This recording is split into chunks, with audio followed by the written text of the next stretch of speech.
Thokozani bogogo nomkhulu salukazi endoda lesugogo Bathini Mbatha. Uma vula kuvala emzini nami yamadoda uLocksmith uAnti Usha. Ngane zakwethu ngicela sikhulume ngodaba lomshado nama divorce that are happening these days. Ujika ngapha kuya divorcewa, ujika ngapha kuya divorcewa. Angisazi mina kwenzakalani. Abantu bayaqhamuka almost every day kuba khona umuntu oyedwa othi ngiyakubona lokho kushilo Shando kodwa emshadweni angisaqhubeki Shando angisazi ukuthi kwenzakalani. Ngane zakwethu kunomehluko phakathi komshado nomendo. Uma uthi wena asiqala nabantu besifazane. Uma wena uthi wena ushadile umuntu esifazane, then you are bound to divorce or to be divorced.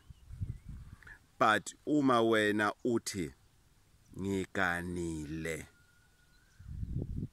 you will never see the courtroom or being served with paper a divorce. Salukazi yini umehluko? Well, uma ushadile usuke uzofika emshadweni and concentrate endodeni yakho and that's it. But uma uganile, you will understand ukuthi ngifikelana ngazogana umyeni wami ngaphinde ngagana idalwa zala ekhaya. Meaning whatever you do uthi consideration yani yokuthi kunabantu abadala lana kunezidalwa zala ekhaya kunamadlozi ala ekhaya that I need to respect. Angiganile nje kuphela umyeni wami kodwa kunezidalwa zala ekhaya nami ngilinilanga ngiyothi mangcwatshwa nyongcatshwa ngiyiswe kwezinye izalukazi ezala ekhaya. Then you'll have a different approach in dealing with things. You will know ukuthi I am not going to deal with my husband alone. I have to consider abantu abadala abangasekho. Angikhulumi ngosisi bala ekhaya abangaganile bazalela la ekhaya kodwa bafuna ucontrol indoda. Angikhulumi umama ezala la ekhaya ongafuni lutho oyithakathela ingane yakhe ufuna ingane yakhe esebenzelena no, I'm not talking about those people. Angikhulumi ngabantu abayimfamona la ekhaya abazenza ngathi bayakuthanda kanti into abayifunayo njena ukuthi bagudluze badlise bafake ichitho ukuthi ushiye indoda. No, I'm talking about abantu abadala.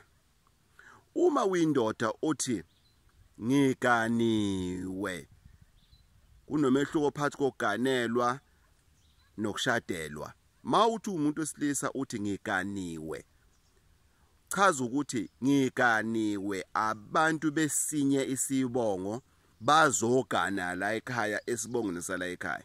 Nawe into enozenzayo you must know ukuthi ngesintu idivorce ayikho. Meaning if you abuse this woman, if you don't take care of this woman, uzothi makaphindela kuba athi uyapi ngoba bakubo sebela ekhaya bazogana via nina nobabili.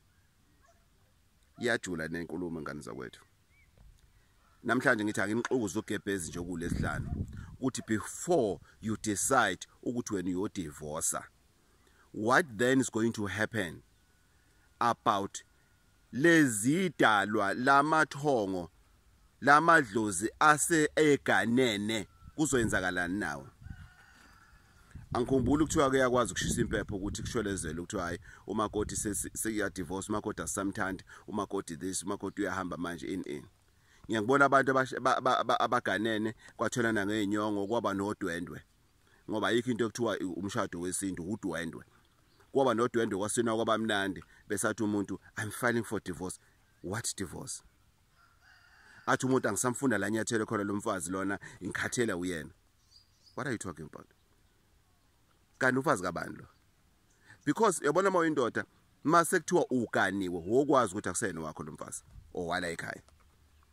Angahlanya enzeni kukhona izinto esingesikwazi ukuyibekezela ngiyakuvuma lokho. Kodwa uma kuthiwa uganiwe it means umfazi onaye akuyena wakho yedwa owenu wena namathongo ala ekhaya. Ingakho kuye kuthiwa umfazi kayihlo. Chaza ukuthini? Angeke uthi do as you please ngaye. if uganwa bese uabuser lo mfazi loyo, awusamupha ukudla, awusamthengela izinto, awusamphathi kahle, awusamenelise senkonzweni esekamereni, wokwazi ukuthi awudini yena yedwa, akulimali yena yedwa, kulimala ngisho idalwa zala ekhaya, ngoba wafika la ekhaya ezogana. Wagana wonke umndeni, injabulo yakhe yemizwa, yasempilweni yomphefumulo, yemali, yaseswini izwiwa abakini before ayizwe yena. Ubona uyindoda ungananhlanhla nje, uthi wenza izinto azenzeke, uthi wenza izinto ezenzeke. One is because mhlamba uganiwe ngisho ugana, and ususesigabeni sokuthi uganwe. Two, uganiwe kodwa udlala ubusoka, uphansi phezulu nosine, awunendaba nomakoti wakho wena. Usuyaqhamuka ekhaya ufuna ukuthatha isithembu, hayi ngoba kufanele ukuthi uthathe isithembu, zikhona izathu zokuthi umuntu athathe isithembu, kodwa wena ufuna ukuthatha isithembu ngoba uphethe ubufebe uyindoda, ngoba uphethe ubusoka uyindoda. Uze umuntu athi we have grown apart, ngiyayishiya indoda yami. Ushiya yiphi indoda ngoba wena wafika la ekhaya uzogana? Awushadile wena, uganile la ekhaya. Umshado lento enziwayo kujatshule kube mnandi kudliwe, umshado lokusuka uphelile. Umshado uyaphela, uphela ngesikhathi kuphela ukudla ebhodweni, kogalaza mase kuphela ukudla, kuphela yonke into, usuphelile ke lo mshado lo. Sokungena manje ukuthi wena la ekhaya uganile, wena la ekhaya umuntu wesilisa baba la ekhaya uganiwe. Lo wesifazane ufika la ekhaya ukuganile, wena uganiwe. Obani elokhuzana iphila, elokhuzana yedala zenu amathonga la ekhaya. Ingakho mefika la ekhaya kuthiwa lona ulokhuzana umatiti. Why wethu sisibongo sakhe? Ngoba abakwatiti noma abakwasimelane noma abakwasibanibani laba la uganwe khona sebe la ekhaya, awusewedwa, uganiwe. Injalo nje uNkulunkulu, ufikile wazogana, wazoganwa.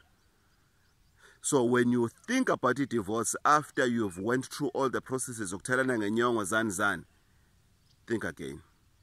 Salukwazi sendoda, umavula kuvela emzini mayamadoda. Ngithe angijule nje kulesihlanu ngane zakwethu, hayi kabi angicasukile, angidivorce futhi, kodwa nje ngithe angijule nje. Thokozani. Bathini Mbatha.co.za, Bathini Mbatha.co.za, iwebsite yethu leyo. Email gogo@bathinimbatha.co.za. Ngane zakwethu uma ufona uzwa ivoice, uwazi kahle ukuthi akuyona yami, uzwa umuntu athi faka imali, wokwazi ukuthi usudatshuliwe, akumina. I will not be held responsible for imali enifaka ko Shoprite koma account o Standard Bank, akumina. Thokozani.